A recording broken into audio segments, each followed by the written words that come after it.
Assalamualaikum warahmatullahi wabarakatuh.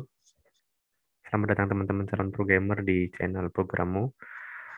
Jadi di eh, video kali ini ya, ini sebagai pengawal dari playlist tentang framework ya.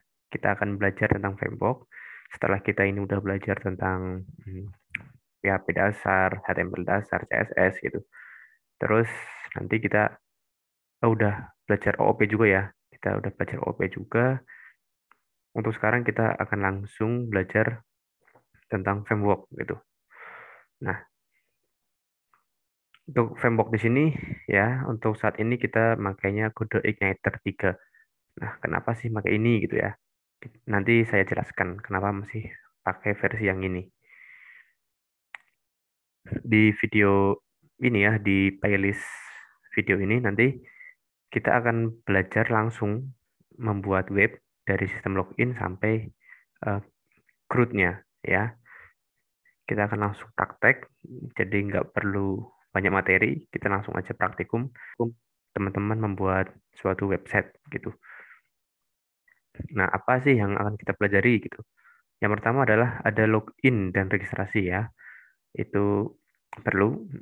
Kemudian user access level itu seperti ada admin, ada user, ada asesor misalnya seperti itu. Kemudian ada menu manajemen. Menu manajemen misalnya apa nih? Untuk admin bisa akses menu apa aja gitu. Terus user akses menunya apa aja gitu. Terus ada user management juga. Nanti misalnya seperti mengubah password, mengubah nickname user gitu ya. Terus yang terakhir ada CRUD ini. Ya, kita akan langsung coba nih. Kemudian, nah apa sih yang harus dipelajari dulu gitu? Yang pasti adalah PHP dasar ya, karena ini tuh pakai framework PHP. Kemudian ada OOP, kita akan pakai konsep OOP, kemudian MVC, model view controller ya. Nanti saya jelaskan sedikit tentang MVC.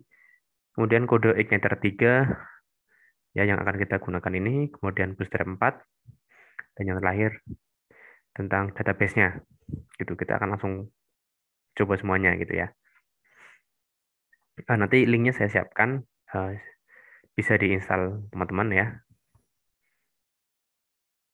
Nah, apa sih yang harus disiapkan? Yang pertama adalah kode editornya. Di sini saya pakai Visual Studio Code. Ya, saya sarankan pakai itu karena lebih enak ya, lebih mudah. Di sini kita nggak pakai Web3School lagi karena kalau sudah pakai framework itu lebih baik memang pakai kode editor yang baik seperti Notepad++ atau Visual Studio itu ya. Kemudian web server nih, web server di sini kita makanya XAMPP. Ya seperti biasa XAMPP, kemudian web browser saya pakai Google Chrome. Silakan teman-teman mau pakai Firefox, Opera atau yang lain.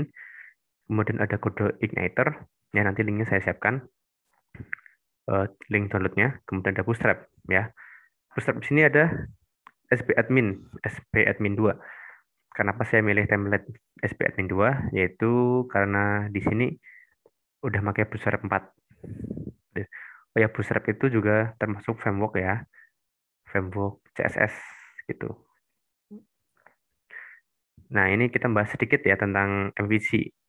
Mungkin teman-teman masih bingung nih, MVC itu apa gitu.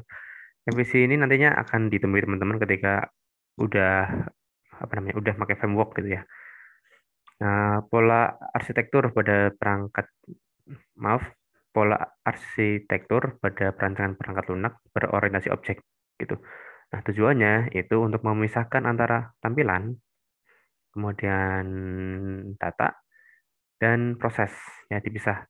Jadi ada model, view, controller. Nah, ini contohnya ya. Nah, ini contohnya kalau misalkan teman-teman make program eh, natif ya, natif. Ini dalam satu apa namanya? Satu file PHP itu isinya banyak banget nih. Ada langsung tampilannya, ada langsung PHP-nya gitu kan dijadiin satu tempat gitu. Nah, nantinya kalau mau misalkan mau pakai MVC, nanti view-nya dipisah. Kemudian eh, controllernya dipisah, modenya dipisah gitu. Jadi nggak terlalu banyak gitu. Ini mungkin masih nggak apa-apa kalau cuman segini. Tapi kalau udah banyak, udah besar, itu akan merepotkan teman-teman gitu. Nah, kemudian ini nih ada model controller view. Nah, controller sendiri bisa dibilang intinya. Jadi perantara antar model dan view ya, perantaranya kemudian menangani pemrosesan pada aplikasi, kemudian menangani aksi dari user, kemudian view ya, jelas namanya view yaitu untuk output ya, untuk tampilan yang ditampilkan oleh user gitu. Kemudian untuk model sendiri di sini untuk mengelola data, untuk ya logika gitu ya. Biasanya untuk perintah-perintah CRUD itu bisa ditaruh di model, tapi di controller juga bisa sih, bisa bisa di controller, bisa di model. Nah, kenapa sih harus MVC? Yang pertama itu, yang pertama organisasi dan struktur kode yang baik, ya teratur ya. Kemudian untuk memisahkan logik dan tampilan, ya kalau kita pakai yang natif, yang biasa itu kan satu file isinya tampilan sama yang lain gitu ya. Kemudian untuk perawatan kode, kemudian implementasi konsep OOP yang udah kita pelajari ya kemarin di playlist sebelumnya. Kemudian digunakan oleh banyak web application framework. Ya, jadi konsep MVC ini memang banyak digunakan. Nah, ini contohnya nih, contoh framework MVC. Ya, di sini ada PHP.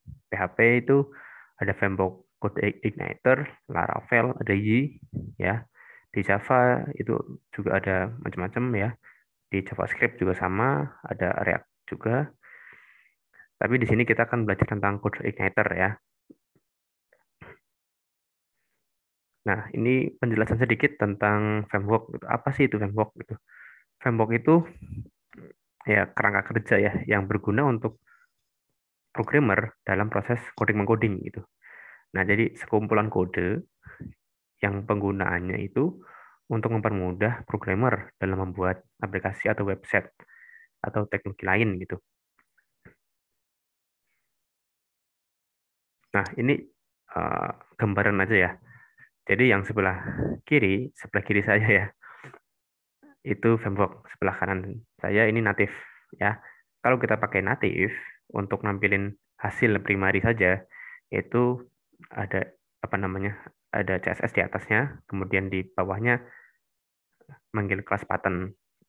Nah, itu kalau kalau native itu akan sangat panjang kalau misalkan banyak desain yang ditampilkan, terus program teman-teman itu besar gitu ya. Nah, tapi kalau pakai framework ya, yang sebelah kiri, itu cukup manggil button. Nah, untuk stylenya itu udah disiapkan di framework gitulah. Gitu. Jadi udah disiapkan di frameworknya, tinggal dipanggil-panggil aja. Gitu. Itu lebih lebih mudah gitu. Jadi teman-teman gak usah mikirin harus color macam-macam gitu ya. Marginnya harus dipikir gitu, nggak perlu. Nah, terus kenapa sih kita pakai kode igniter gitu ya?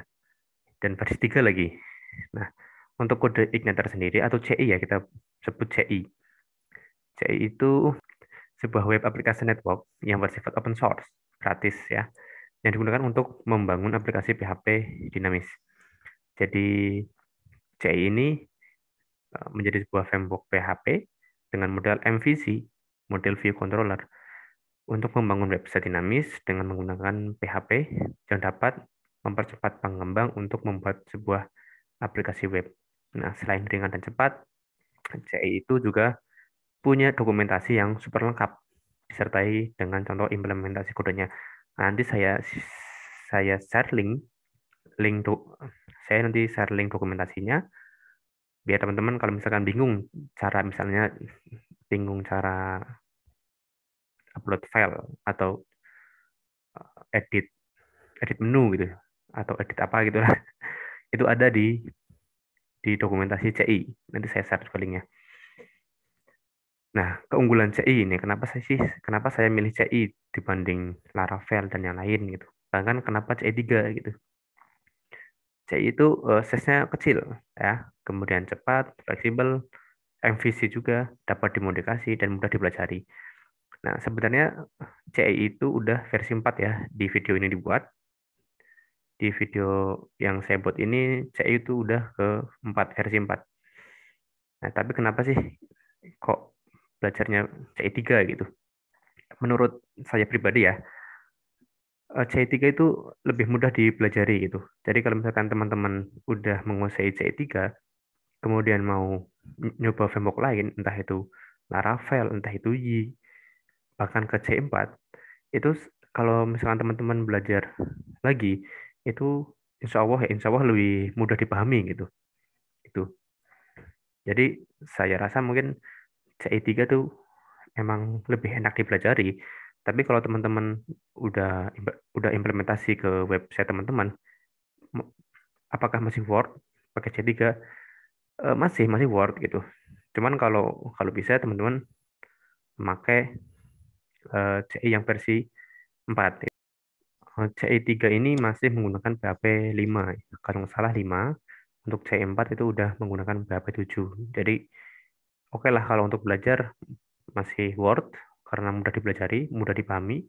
Kemudian nanti kalau misalkan teman-teman ingin berkembang, bisa dikembangkan ke CI 4. Ya tinggal dipelajari lewat bisa belajar mandiri gitu ya lewat YouTube, lewat Google gitu atau mau belajar Laravel mungkin oke, bisa-bisa juga bisa-bisa aja gitu. Nah, itu kenapa saya pakai CI 3. Oke, mungkin cukup sekian ya untuk video perkenalan tentang framework ini ya. Kita hanya bahas sedikit aja. Nanti di video berikutnya kita akan instalasi Bootstrap ya. Kan kita belum belajar nih tentang Bootstrap. Kita langsung pakai aja, pakai template Bootstrap. Jadi teman-teman nggak usah buat desain, ya gampang. Kemudian nanti instalasi CI ya. Nanti kita akan coba sistem login ya. Oke, jadi silakan teman-teman siapkan. Nanti link downloadnya saya share. Silakan di-download. Nanti sampai jumpa di video berikutnya. Terima kasih sudah menonton. Wassalamualaikum warahmatullahi wabarakatuh.